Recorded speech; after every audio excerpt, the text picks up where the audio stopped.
Армысыздар, құрметті көрермендер.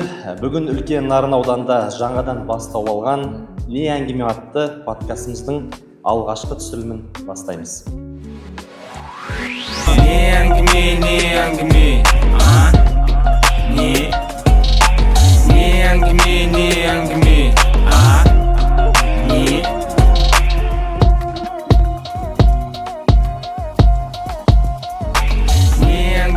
не әңгіме. Олай болса, біздің алғашқы қонағымыз көбіне барлығына танымал үлкен Нарын ауданының, жалпы ауданның танымал асабасы Құмар Керімхан. Қош келдің. Қош көрдік. Енді жалпы өзіңді таныстырып өтсең, бірі білсе, бірі білмей жатады. Қай жақтың тумасысың, жалпы өзіңді таныстыра кетсең. Дұрыс. Мен енді мына Шығыс Қазақстан облысы үлкен Нарын ауданының тумасымын. Дұрыс. Енді жалпы сені көбі адамдар асаба ретінде, тамада ретінде біліп жатады. Сол негізі осы салаға, осы өнерге жалпы қалай келдің? Бұл енді әрбір істің көшбасшысы болады ғой. Мысалы, көптеген тамададар біреу операторлықтан, біреу әншіліктен, біреу официанттан шығып жатады ғой. Сол сияқты енді өз басым өтірік айтпаймын. Оператор болдым тойда, әнші болдым. Одан ақырындап тамадалыққа бет бұра бастадым. Бойдағы бар құдірет, өнерді шығара білудің өзі бір өнер ғой негізінен айланып келгенде.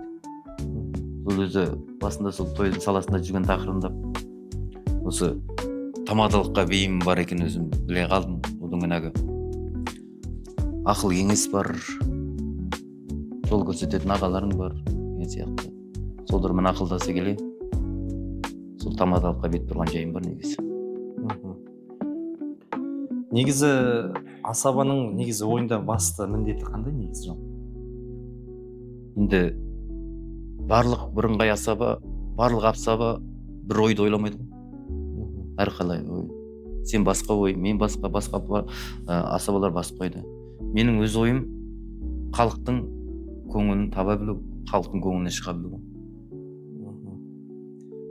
Асабаның жалпы сондай несі құдіреті, несі болу керек? Сондай бір қасиет, құдірет демес, ол тапқырлық деп болады ғой бір жағдай. Енді жалпы қазақтың тойының дәстүрінде қазіргі жастарға не жетіспейді деп ойлайсың жалпы? Мәселе осы. Енді мен ренжімесең сөзімді бөлейін, былай негізі қазір қарай отырсаң асабалар көп болғанмен сапасы болмай жатады негізі, байқасаң. Жас асабалар қазір көбейіп кетті. Соған қызығушылық білдіріп, тойға шығып бір жастар негізі сондай асабалық неге түсіп жатыр жолға, Сол енді сол жалпы жастарды несі? Олардың бетін қақпауға болмайды ғой. Болатын баланың бетін қақпа, белін бу дейді. Бізде өтірік емес, бізде ақырындап солай барып, халықтың алдына шығып барып көзі ашылды ғой. Сын келеді, сынға төзе білу керек. Сын білу керек, сын бетке айтып қалсаң, түзеле білу керек қой. Түзелік бар ғой. Сен мысалы қазіргі жас баладар тамадалыққа құлшынып, тамада болып, асаба болайық деп жанталасып десе, сен оның бетін қақсаң, ол наоборот кері тартып кетеді. Наоборот ақылыңды айтып, кете болса алдыға демеу салып отырған ол дұрыс. Ал енді қазіргі жастар салт дәстүр дейсің ғой. Бұл енді салт дәстүр деген нәрсені дәріптей білу, үлкен ақсақалды аталардан сұрау керек, көбірек кітап оқу керек. Қазақи нақыштағы ізденіс көп болу керек, іздеу керек, кітап оқу керек. Негізінде көптеген мен өз басым кітаптан да, тарихтан да ақтарып, салт дәстүрдің бәрін қарадым. Көбінде ақынгер, айтыскер ақындардың, төкпе ақындардың әрбір жүрекке жететін құнарлы сөздер дейді. Құнарлы сөздерді алып, ол ақындар, төкпе ақындар, ол айтылған сөз бір-ақ ауыздан шықты, сол жерде эфирде сол жерде қалады. Ал оны халық көп еске сақтап, жаттап үлгермейді. сен соны әрбір сөзді алып, ақындардың ауыздан шыққан сөзін алып, соны халыққа сол дәрежеде жеткізе білсең, о да бір үлкен өнер деп бағалаймын. Өзің былай жалпы импровизация деп айтады ғой көбі. Тапқырлық. Импровизация дейді, жастар тілмен айтқанда солай ғой. Иә. Сенде өзіңде сондай қасиет бар ма, әлде сен жаңа өзің айтып отырсың, ақындық жаттанды сөздер бар деген сияқты. Сондай қасиет сенде бар ма? Ол ондай қасиет бар болғанда, сен 200 кісі отырады тойда. 200 кісінің ішінде әзілді, қалжыңды түсіне білетін, көтере білетін адамды ұстап аласың да. Бір жағынан психологияда адамдар. Енді көптеген адамдар шатастырып жатады әзіл мен қалжыңды. Иә. Екі басқа. Әзіл деген нәрсе ол біреуді күлдіре білу керек. Айтқан әзілін жеткізе білу керек. Біреудің шығарған әзілін жеткізе білу керек. Айтып жеткізе білу. Ал қалжың деген нәрсе, мысалы мен саған қалжыңдаймын, досқа қалжыңдаймын. Тойда сол жерде бір 200 адамның ішінде өзің сөзіңді көтере білетін, сөз құдіретін білетін, қалжыңды көтере алатын адамға қалжыңдап сол жерде тойдың дәрежесін жақсы деңгейде өткізуге болады. Бірақ енді былай да болады ғой, негізі енді адам әртүрлі болады ғой, адамдар әртүрлі болғанмен бір орынсыз әзілдер оқылған кездерің болды ма? Ондай өтірік емес, көп болады ондай кез. Қалжыңды көтермей кететін адамдар болады, бір артынан келіп ренжісін айтып жатады. Ондай болады, ондай өтірік айтпайын жоқ деп, ондай болады міндетті түрде, ондай көп. Ондай кезде аузынан шығып кеткен сөзге артынан өзің жауап бере білуің керек.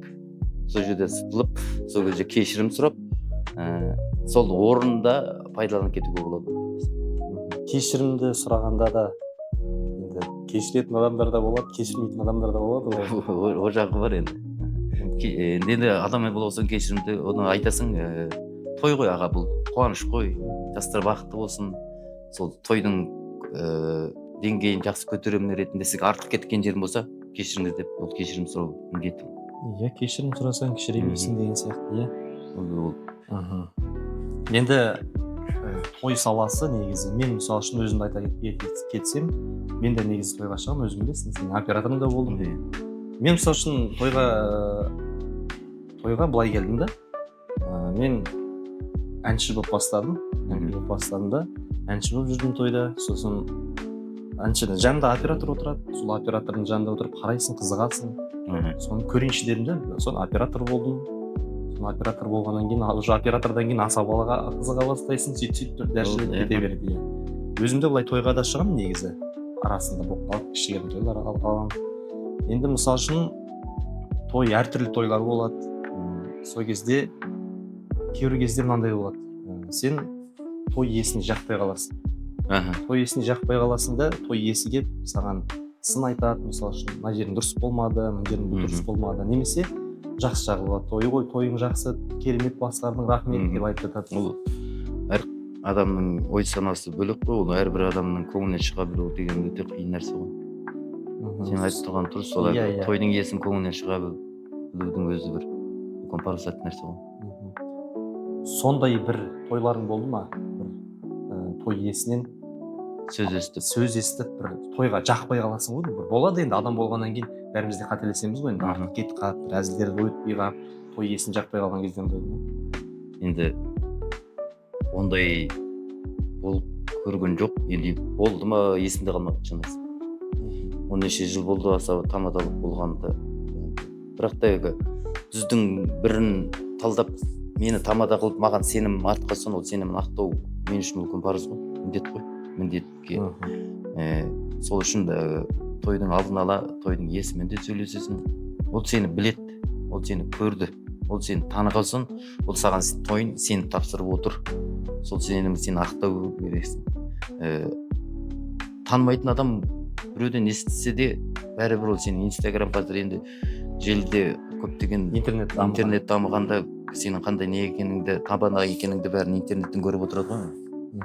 Сол арқылы хабарласып, сен оны түсіндіріп айтасың, тойдың иесіне де айтасың. Бұл жалғыз менің ғана міндетім емес, сіз де бұл тойға атсалысуыңыз керек. Әрине, халықта атсалысып, сол тойды көтеріп, біз мысалы көптеген тойда мен айтамын, құрметті тойдың иесі, бұл той сізбен менің арқамда өту керек дейді. Мына қонақтарым көңілін таба білу сіз екеумізге байланысты. Мен қанша бар өнерімді салып, жанталасып, күліп, ойнап, қонақтардың көңілін тапқанша жанталасып қиналып жүрсем, ана тойдың иесінің айтамыз қабағыңыздан қар жауып жүрсе, келіп отырған қонақтың бәрі асабақ емес, ана тойдың иесіне қарап өтеді. Иә. Тойдың иесіне қарайды да, содан айтады, мына кісі неге қабағынан қар жауып жүр? Или келген қонақтар ыңғайсызданады, тамадаға да ыңғайсыз болады, ол бәрі жағдайға да ыңғайсыз болады. Тойдың иесіне қатысты барлық нәрсе. Тойдың иесі ойнап күліп, ашық жарқын жүрсе, бізге де жеңіл. Тамадаға да жеңіл болады. Одан кейін көбінде тойдың иесі келеді айтады, осы мен билей алмаймын. Баяғы мен биге шығарма, ойынға шығарма, мен ондай қатыса алмаймын, мен ондай білмеймін, көп қинамашы мен дегендей жағдай болады. Соның өзінде кейбір жерде тиісіп жүресің.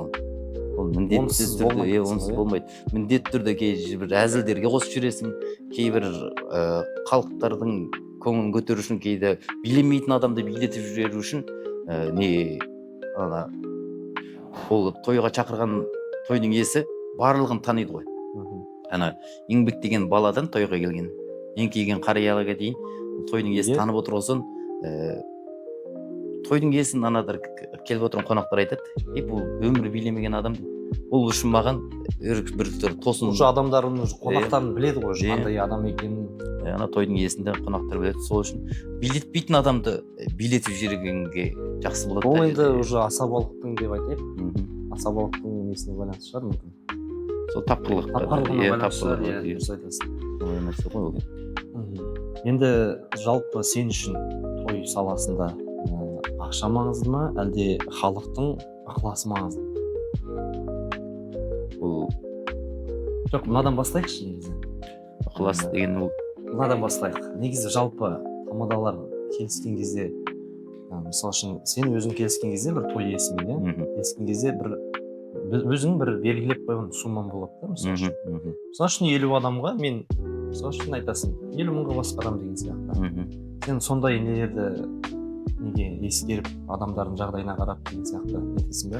Ол жеңілдік жасайсың ба былай айтқанда? Әрине, ол мен тоймен ғана жан бағып отырған жоқпын ба? Басқада негізі тұрақты қосымша табыс көзі. Бұл қосымша табыс көзі. Одан кейін тойдың иесінің шарт жағдайын әрбір клиент дейміз ғой бізге. Әрбір недер хабарласқанда енді біліп, танып, сөйлесіп, ол жағдайын айтады кейбір кісілер. Осындай жағдай болды. Осылай тойым, ұлым үйленгей жатыр, қызымды бергей жатыр деген жайды енді ақша үшін өз немді, өз өнерімді сатпаймын негізі. Өзі нарықтық баға халықтың, тойдың иелерінің бере алатын сомасын ғана айтамын. Мысалы үшін ол кісі жағдайы жоқ болып саған келіп өзім жаңағы мән-жайын түсіндіріп айтып жатыр да. Сенің ставкаң мысалы үшін айтайын 100 мың деп айтайық. Мысалы ретінде 100 мың, бірақ сен мені 50 мыңға басқарып берші десе, шын жауап берсең. Басқарып беремін. Басқарып бере аламын. Шын айтса, шын шарт жағдайын айтса, 50 мыңға келісесің. 100 мыңға, бірақ сенің ставкаң 100 мың, бірақ 50 мыңға келісесің. Жақсы. Енді мына той иелері кейбіреулерінде мысалы үшін тойдың асаба ұнап жатқандықтан біреуіне шапан жауып жатады, біреуіне бір бағалы бір сыйлықтар береді. Сондай бір өнерін бағалап. Сондай той иесі бір бар ма сенде, бір кісілер саған бір шапан жауып немесе бір бағалы сыйлық сыйлап жатқан? Берген болған. Құпия болмаса не? Шапанда берген. Тағы да біреулер мысалы үшін ат мінгізіп жатыр. Ат мінгізген жойынды не? Ең бағалы сыйлық қандай? Мысалы қойды берді, шапан берді. Енді мысалы 80 мыңға деп айтайын. 80 мыңға келіскен тойым жақсы деңгейде өтті. Халықтың көңілінен шығып, тойдың иесінің көңілінен шығып, жақсы өткен жағдайда тойдың иесі қосымша үстіне ақша қосып берген жағдайлар болды. Одан сырт тойға келген қонақтардың ішінде де өнерді бағалайтын, өнерді құрметтейтін, өнердің құдіретін білетіндер, өнерің үстем болсын деп ол беріп жататын өздерінің кәделері болады. Ол тойдың иесінен бөлек тыс келіп отырған қонақтардың беретін ол сыйы ғой былайша. Жалпы тамадалардың негізі программалары әртүрлі болып жатады. Біреулерікі бір-біріне ұқсап жатады, бірдей болып жатады. Сен өзің программаңды өзің дайындайсың ба, әлде қазір енді интернет дамыған, ютубтан қарайды, біреулер жаттанды деп жатады. Жан-жақтан ақпарат жинау дейсің ғой. Иә, біреудің плагиатын қолданады. Сен ондай ізденістер бола ма сенде, әлде қалай?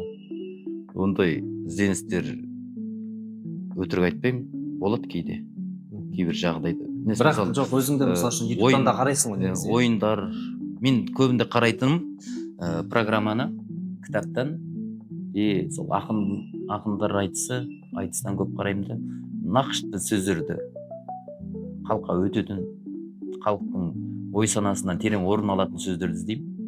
Ал ендігі кейбір әзілдер, қалжыңдар, әрбір ойында басқа бір нәрсені қосып жіберу, бұл өзімнің ішкі импровизациядан шығатын нәрсе. Алдағы уақытта қандай жоспарлар ойда бар? Алдағы уақытта енді әрбір ұстаз артына дәріптейтін, ізін жалғайтын шәкірттер белгісі келеді. Яғни сенің алдағы жоспарың бір шәкірт тәрбиелеп шығу, сенің ертең орын басатындай деген сияқты. Із қалдыру ма? Өнеріңнің ізін қалдыратын. Дұрыс. Сондай ой бар, жоспар бар. Сондай жас асабаларға қандай кеңес береді?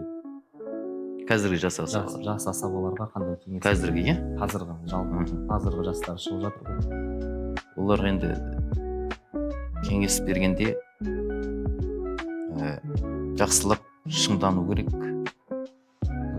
Қазақи нақышты сөздерді жаттай білу керек, жеткізе білу керек. Кітапты көп оқып, көптеген құлшыныс керек. Алдыға деген құлшыныс керек. Енді ақшаға қызығып артық кетуге де болмайды.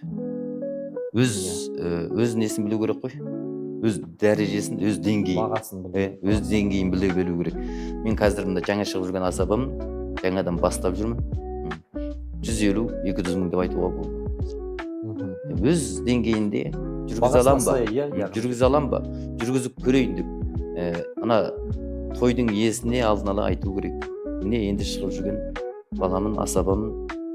Осы менің деңгейім, менің бағам осындай деп, азын-аулақ сомамен бастап, ары қарай халыққа өте білсе, сөздің құдіреті, сөздің қадірін білсе, ары қарай сөз таба білетіндей асабалық болса, армен қарай ол саты бойынша, баспалдақ бойынша дәрежесі көтере беру, ақшасында көтере беруге біліп болады. Ал енді жаңа айтып жатсың, 100 мыңдық тойды 50 мыңға деп. Мысалы, басқа аудандардан, басқа облыстардан звондағанда сен 100 мыңдық тойды ол жерге 50 мыңға бара алмайсың. Жолың бар, тамағың бар, жадыр орның бар. Жалғыз бармайсың ол жерде сен. Операторың болады, әншің болады, олардың бәрін бишілерің болады. Олардың бәрін мысалы 50 мың алсаң қайсына жеткізесің? Сол мән жайды сен түсіндіріп етсің. Ол кезде түсіндіріп айтасың тойдың иесіне. Мен басқа ауданда тұрам, мен жалғыз бармаймын.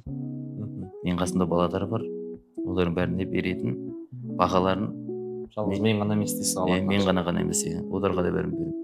Содан кейін кешірімдікпен қарау үшін көбінде алыстағы тойлардан көбінде айтам.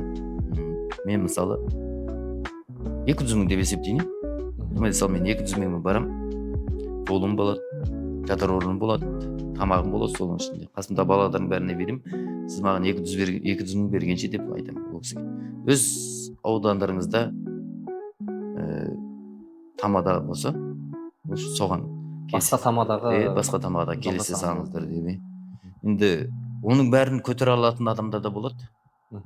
Оның бәрін көтере алып, шақырып, бәрін көтерем, жақсы деңгейде өткізіп берші деген талай тойдың иелері болды. Оның бәріне барып, атсалысып, жақсы деңгейде өткізіп береміз. Ең ба тойын басқару. Енді бір өзіңнің бір тойда бір ең қызықты бір болады ғой бір сәттер, моменттер дейміз бе. Мысал үшін туфли ұмытып кетеді, бір қызықты болады ғой енді. Иә. Сен өзің бір қызықты бір ең қызықтыны айт. Бір қызық болсын.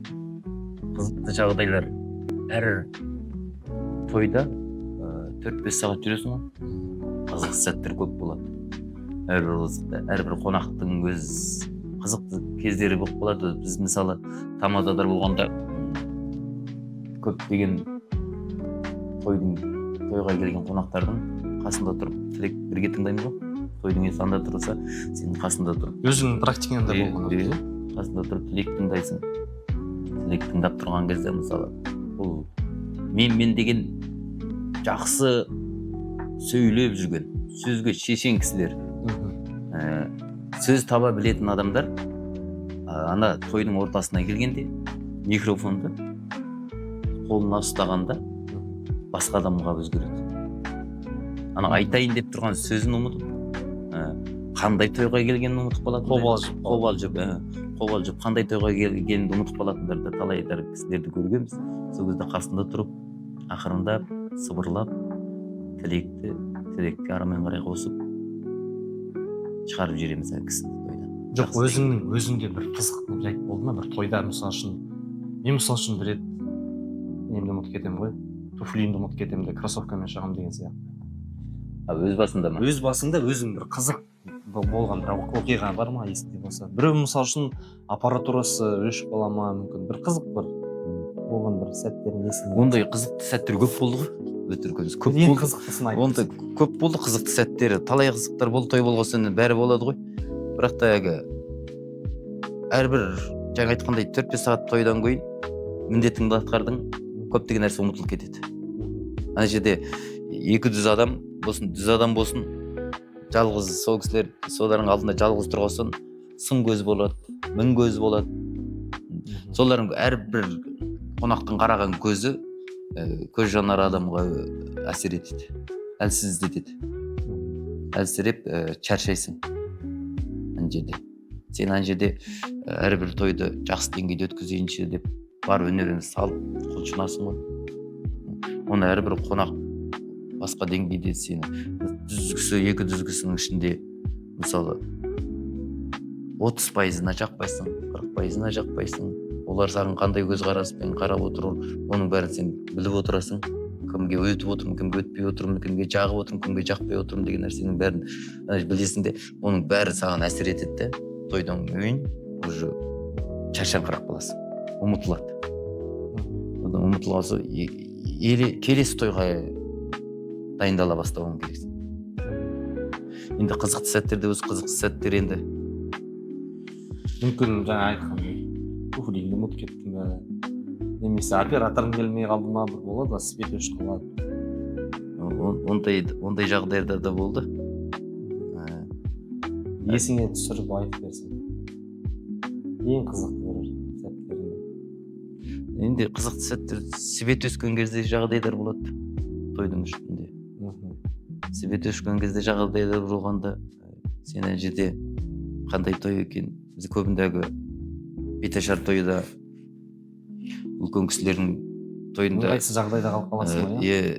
Домбыраны апарамыз да көптеген тойдарда мысалы қыз беру тойы, тұсаукесер, түндет той деген сияқты жерлерде көп домбыраны апармайсың да. Енді талай инструментсіз, аспапсыз барған тойларда талай свет өшіп бар жоқ тамағыңмен айғайлап ана жерде халықтың көңілін көтеру біліп бір ауылдың алтауызын бастап жүресің де ана жерде свет келгенше халықты шашыратпай ұстай білуің керек, ана жерде ұстай алу керек сен. Сондай жағдайлар болған талай свет өшіп қалған кезде. Өзіңе байланысты болмады ма? Өзіме байланысты болған. Қандай? Енді бір әзілде емес қиын жағдайда болған басымыздан өткен. бір ауылға бір қазір еске алған кезде бір күліп бір көңілді бір еске алатындай бір сәт болған шығар. Енді әрбір асабада әрбір адамда болады ғой ондай сәт. ондай сәттер көп болған. Қайсы бірін айтайын, есіме түспей Біреуін отыр. айтсаң. Сол есіме түспей отыр ғой. Қызықты сәттер көп болады ғой. Ол ел көріп, жел көріп жүрген, танитын, танымайтын адамдардың арасында жүрген әрбір қызықты сәттер көп болады. Енді сен де мен қасында көп жүрдің ғой енді. Сен де білесің ғой қызықты сәттерді. Есіме сала кетсең жақсы болар еді негізі. Сенмен жүріп бастаған кезде бір қызықты сәттер аса қатты болмапты негізі. Жалпы. Есте қалатындай сол қызықты сәттер болған, просто мен ұмытып отырмын өзімді. Енді жалпы қазіргі заманауи той мен бұрынғы тойдың айырмашылығы неде деп ойлайсың? Бұрынғы той мен қазіргі тойдың айырмашылығы. Заманауи той мен бұрынғы. Енді бұрынғы тойларды енді өтірік айтпайын, басқарып көрген жоқпын. Заманауи тамада болып болдық қой біз енді. Заманда бұрынғы тойлардан енді үлкендерден, ағалардан, аға буындардан сұраған кезде той ерекше, өзгеше. Қазіргі той бөлек деңгейде ғой енді. Қазір енді 21 ғасыр болғасын, жаңа заман, жаңа нелер, ойындар да болады, әзілдерде келген қонақтардың бәрі заманауи болып кетті қазір. Бұрынғы енді ағаларымыздың айтқанына қарағанда, енді бұрынғы тойларды басқардым деп айта алмаймын, өйткені өтірік болып қалады ғой басқардым деп. Әрине, шындықты айту керек әрқашан. Бұрынғы тойлар ол Бұрынғы тойлардың айырмашылығы енді бүгінгі кезде мүмкін. Бұрынғы тойлар, бұрынғы адамдар мен қазіргі адамдардың айырмашылығы қалай? Тойларда солай болып. Негізі Бұрынғы адамдар, бұрынғы аға буын ағаларымыз, апаларымыз қандай еді? Ақ көңіл, ашы жарық. өзің ойынша қалай еді мысалы үшін бұрынғы тойлар қалай еді деп ойлайсың? Бұрынғы Мен тойлар кішкентай кезде өзің балада болдың ғой, бала кездегі. Баладыкада тойда мүмкін асабалардікі Иә. бөлек той болды ма, дәстүрі бөлек болды ма? Ол кезде енді таза қазақи салт дәстүрде дәріптейтін, ұстанып, артық кетпейтін, келіннің ата енеге деген құрметтілігі, қайнаға деген құрметтілігі ол бұрынғы кезде қатал болып көрініп тұратын сыйластықтар. Сыйластықтар көрініп, алдынан кес өтпейтін жағдайлар орын алатын ол кезде. Енді қазір заман солай ма? Заманауи деген бар еді. Заманауи солай жағы ғой негізі. Бізде енді мен өз басым таза қазақи салт дәстүрмен ұстанып өскен баламын негізі. Жалпы салт дәстүрді жақсы білемін десең де болады. Иә, тойдың салт дәстүрін, қазақты бұрынғы ата бабаларымыз келешек ұрпаққа жақсы тәлім тәрбиеде салт дәстүрлерді дәріптеп кеткен ғой. Сол салт дәстүрмен сол дәріптеген бір ауыз сөз болады ғой. Атам мен апамыз айтып отырады. Ой, жаман болады деп. Ұят болады, жаман болады деген. Сол сөзбен өстік қой. Әрбір істің істер алдында жаман болады. Сол жаман боладыдан қорқып, жаман болады деген өтірік емес, бетіндер ғана білдік. Жаман болады деген кішкентай кезімізде ол біреудің аты екен деп жүретінбіз. Өтірік емес кішкентай кезімізде. Апамдарымыз, аталарымыздың қолында өскен кезде айтатын, жаман болады деген кезде ол басқа біреудің келетін біреу ма, ұрсып сені сабайтын біреу ма деп қорқатынбыз. Одан ес біле ой санаңа тоқи келе жаман болады деген сөздің қасиетін құдіретін білдік. Сонымен өскен. Енді қазіргі жастар талабына сай тойдың бәрі сол деңгейде өтіп жатыр. жастардың қалауымен жаңағы ғасырдың талабымен өтіп жатқан жайы бар. Өтірік емес, кейбір істерге, кейбір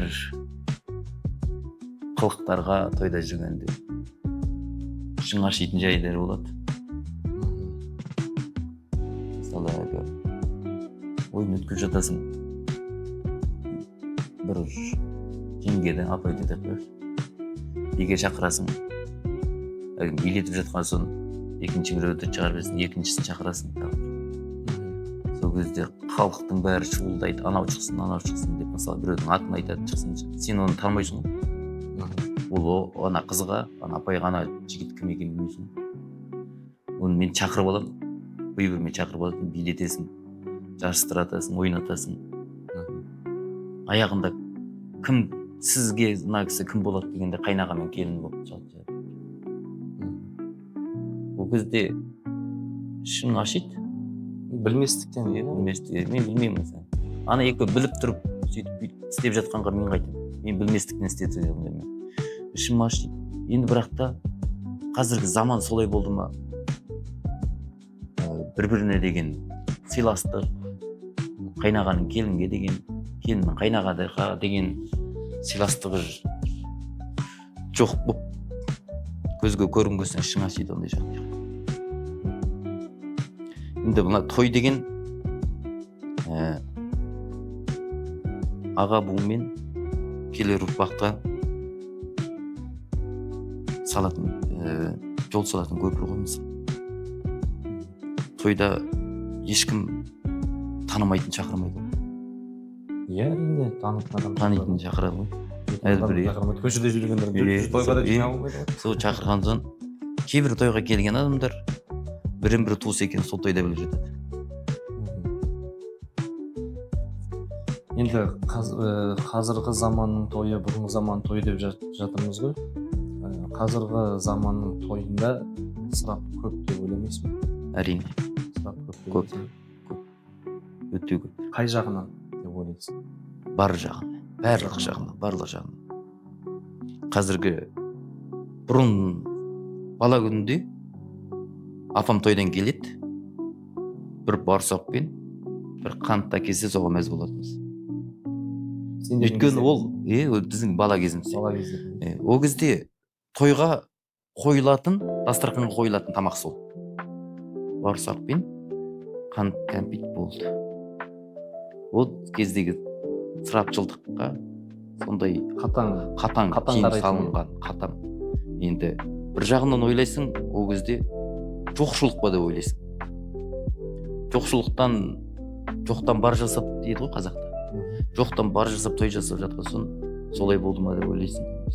Ал қазіргі деңгейде әр бір тойға 15 адамға болсын, 200 адамға болсын жайылған дастархан өте ысырапшыл. Өте көп. Мына той қазір не болып жатыр? Бәсекелес.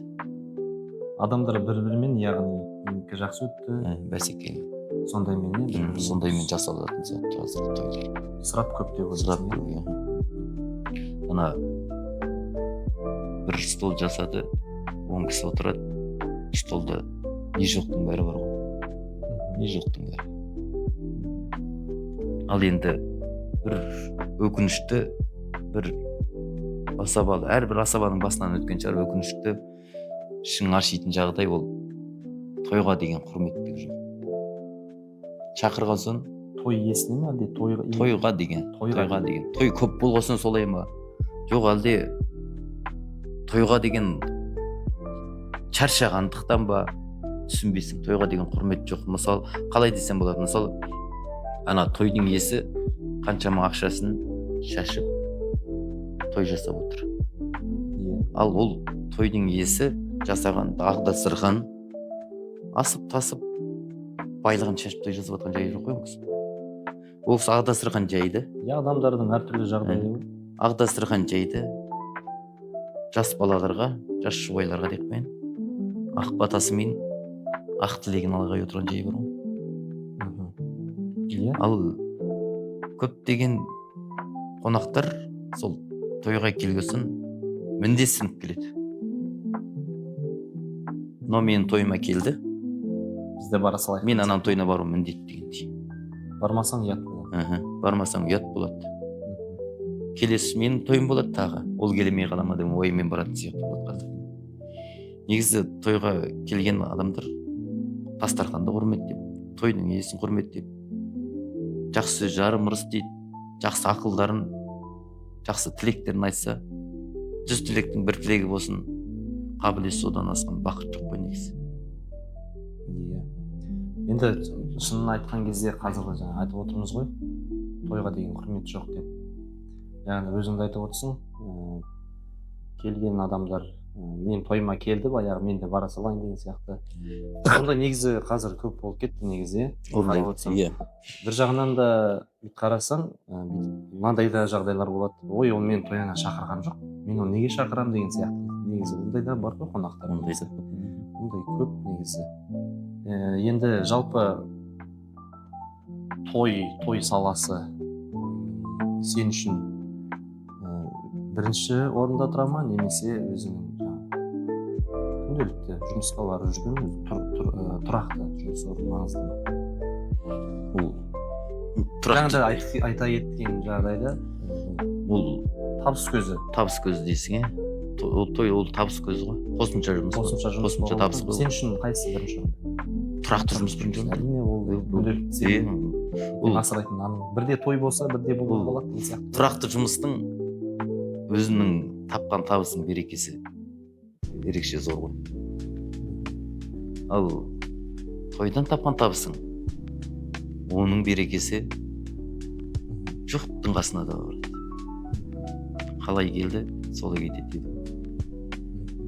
Ол енді еңбегіңді қалай көрсетсің, соған қатысты. Байланысты бағаңды алып отырасың. Ақшаны аласың. Иә. Енді мынандай жағдай болған шығар мүмкін, енді той болғандықтан, әсіресе жаз кезінде тойдың сезоны деп айтайық. Тойдың мезгілі. Той мезгілі, сезоны. Сонда мысалы үшін сен жұмыста жүрсің.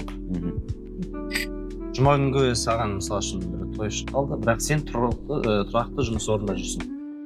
Сол кезде мүмкін жұмыстан қашып кетесің бе, әлде сұранып кетесің бе? Сол жағын айта кетсең. Шындықты айтсақ, көрермендерге қызық болсын да. Көріп отырған жоқ па? Басықта көріп ертең неге қашып жүрсің, сен тойға деп жүрсің.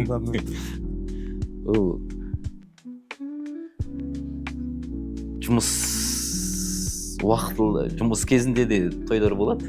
Иә, әрине, той кезінде сезон сол жаңа. Иә, тойдың сезон боласы болады. Енді ондай жағдайда бірінші бастықтың алдынан өте кетуің керек. Өтпейтін де кездер болады ғой, келісесің ғой, Қашып кету ма?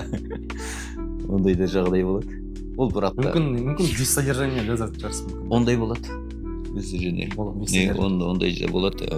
Одан кейін көбінде. Өйткені тойдың беретін ақшасы көбірек қой, бір күнде алып жүрген табысына қарағанда, иә.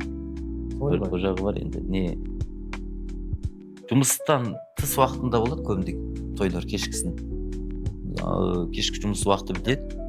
Тойға барып өз міндетін жұмысында атқара беруге болады. Енді жаңа сен айтқандай жұмыс кезде дәл жұмыс уақытында тойлар болған жоқ деп айтпаймын, болған. Қашып та жүрдік дейсің ғой, иә.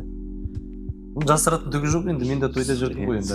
Аппаратураны алып кететін де күндер де болды ғой. Сұранып қаштық, сұранбай қашқан күндер болды ғой ол кезде.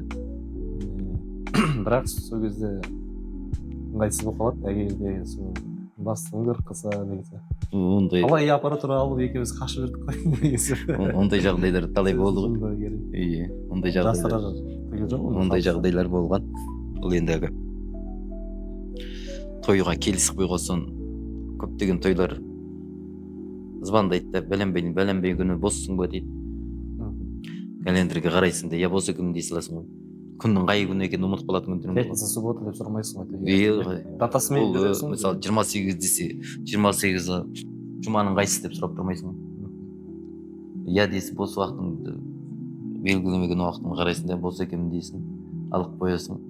таяқ болған кезде қарасаң жұмыс күндері болып болады.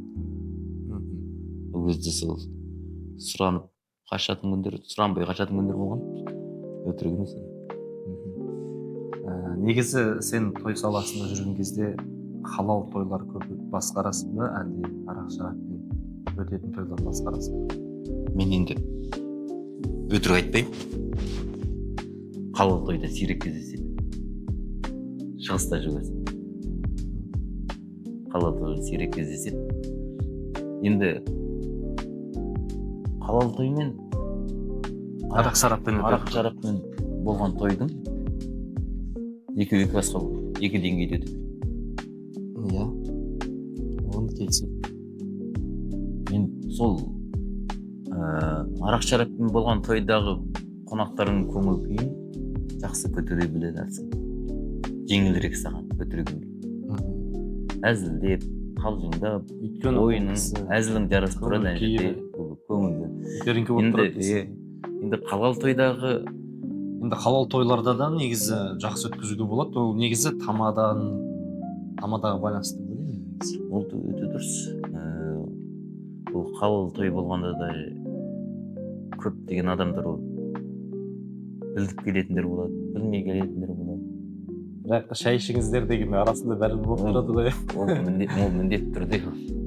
Сыртқа шығып кету, шайнекке алып келіп, бір кісі шықса артынан екі кісі кіріп кету, ол халал той деген мүмкін емес деп ойлайсың ба деймін? Әлде мүмкін? Мүмкін. Енді қызықты жағдайлар деп болсын, сол халал тойда болған есімде бар. Өзіңе байланысты ма? Қандай? Өзім байланысқан, өзім жолдастарым былайша қызықты жағдайлар. Өмірі әйелдің сөмкесін ұстамайтын жолдас бола. Халал тойда әйелдің сөмкесін ұстап қайта-қайта шығып жүрді ғой. Не қылып шығып жүрді десем. Білдім. Енді әйелдердің сөмкесінде кішкентай бола ғой. Ананың ішінде сыймайтын қып, сал қанша салса сыймайды ғой, сарағаштың бөтелкесі. Сонымен кіріп бара жатқан талайын көрдім мен. Ол енді өзіміздің сол сарағаштың ішінде не бар екенін бір құдай білсін. Жақсы білесің ғой, сарағаштың ішінде не бар екенін жақсы білесің ғой. Енді ол халал тоймен арақ шараппен өткен тойдың жақсы деңгейде өткізу, жаңа сен айтқандай асабаға қатысты.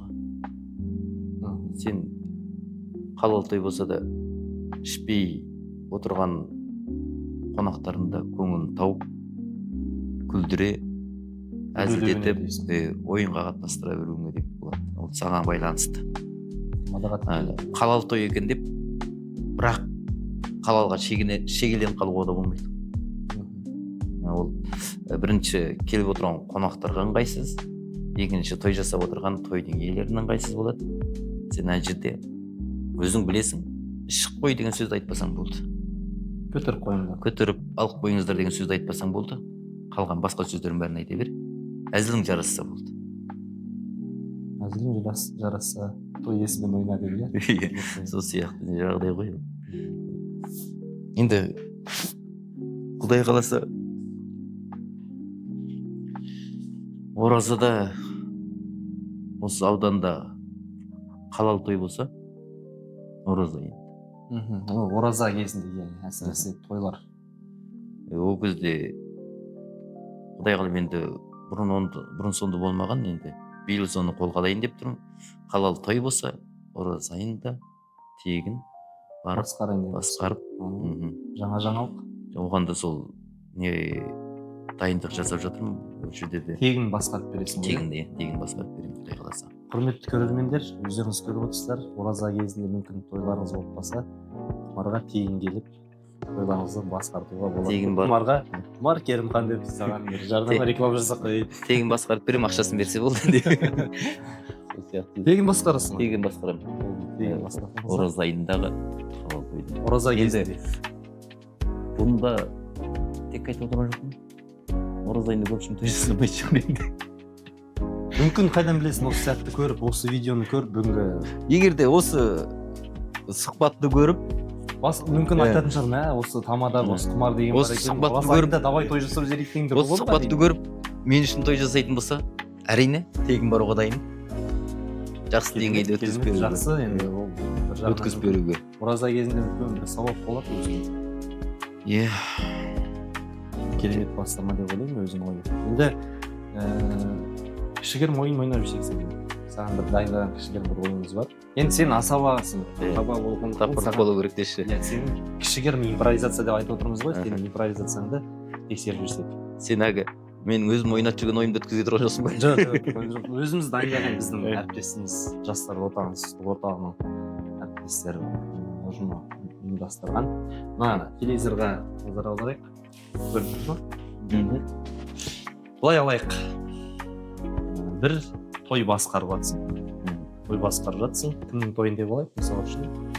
Әкімнің тойын басқарып жатсың дедекші. Әкімнің, мысалы үшін, ұлы үйленді деп айтайық. Бір әкімнің, кез келген бір ауданның әкімінің үлкен той болып жатыр, үлкен кісілер отыр. Үлкен кісілер отыр, салмақты кісілер отыр. Сол кісілердің алдында сен Ел ағалары. Ел ағалары, мысалы сол кісілердің алдында сен той басқарып жатсың. Сол той басқарып жатқан, мысалы үшін, той басқарып жатсың. Той басқарып жатқан кезде мына неге қарап, мына смайликтарға қарап, өзің эмоцияң мына жаққа қарайсың да, эмоциямен басқару керексің. Мына жерде басқарайық, мысалы үшін той басталды. Микрофонды алып салып шығасың ғой. Қонақтардың көңілін туарту үшін. Жоқ, осы смайликқа қарап, осы эмоцияны Шырайлы жүзіңмен күліп шығасың да. Құрметті ханымдар мен мырзалар. Тыныш тойымыз басталады. Жоқ, сен құмар түсінбедің. Осы эмоция білін, мен ақырын бастадым. Ассалаумағалейкум қадірменді той сүйер қауым дедім. Ана смайликті көрген тыныш деп тұр ма? Ақырын сөйлеу керексің. Эмоцияңды эмоциямен көрсет. Жақсы. Түсінікті ғой, иә? Ассалаумағалейкум, тойға жиналған қалайық, бүгінгі тойымызды тоқалы қалайық деп. Бүгінгі қос жұбайлардың қошеметін жақсырақ ойға алайық. Енді бүгінгі ақ түйенің қарын жарлық, көркімізді аспан қақтырып, білеген той бой жатыр ардақты ағайын, қошемет қайда дейсің әшедек. Жалғастыра берсің, тоқтамау керексің, жалғастыра бересің. Енді құрметті, енді қыз бергеннің назы бар деген бар. Қанаттыға қақтырмай, тұмсыққа шоқтырмай, ибалы, инабатты. Эмоция жылау керек. Қолда қыз бергеннен енді оңай емес қой. Құдалардың көңіліне тауа білу керек. Күйеу бола енді қызымызға сен жақсы қара енді. Қызымызды саған аманат қылып тапсырды. Біздің аманатымызға қиянат жасама. Қатты шошытып алған жоқпын ба күйеу бола сені? Таңғалы. Осымен болды ғой деймін. Керемет, жақсы, жаман емес. Осындай көзімен жас шығып кетті залды ғой. Осындай нелерден импровизация тамада әрқашанда бір тығырықтан шығатын жол. Әрқашанда бір жаңағы импровизация саған әдебиет бағыштаған саған болатынбыз. Біздің әріптестерімізге рахмет. Ал енді бүгін құрметті көрермендер, енді бүгін біздің қонақта жаңа шығарылым, алғашқы шығарылым өз мәресіне жетіп келе жатыр. Бүгінгі біздің осы алғашқы шығарылымда асаба, өздеріңіздің белгілі ауданға белгілі Құмар Керімхан деген асаба ұлдарыңыз қонақта болды. Құмар, саған үлкен рахмет, келісіп бүгін сұхбаттасып неткеніңе. Тойыңызыңа берекет болсын. Өзіңе де тойың көп болсын, қазақтың тойы бітпесін, әрқашанда тек қана қуанышты тойлатып, қазағын әрқашанда қуанышты күндерде тойлатып қана жүре берейік. Үлкен рахмет Құмар саған, бізге сұхбаттасып беріп келіскеніңе. Тойың көп болсын дейміз. Ал енді құрметті көрермендер, алдағы келесі шығарылымда тағы да бір қонақтарымызды шақыратын боламыз. Сіздер осы келесі шығарылымды өткізіп алмай, бізбен бірге болыңыздар. Еліміз аман, жұртымыз тыныш болсын. Не әңгіме? Келесі кездескенше. Саламат болыңыздар. Рахмет.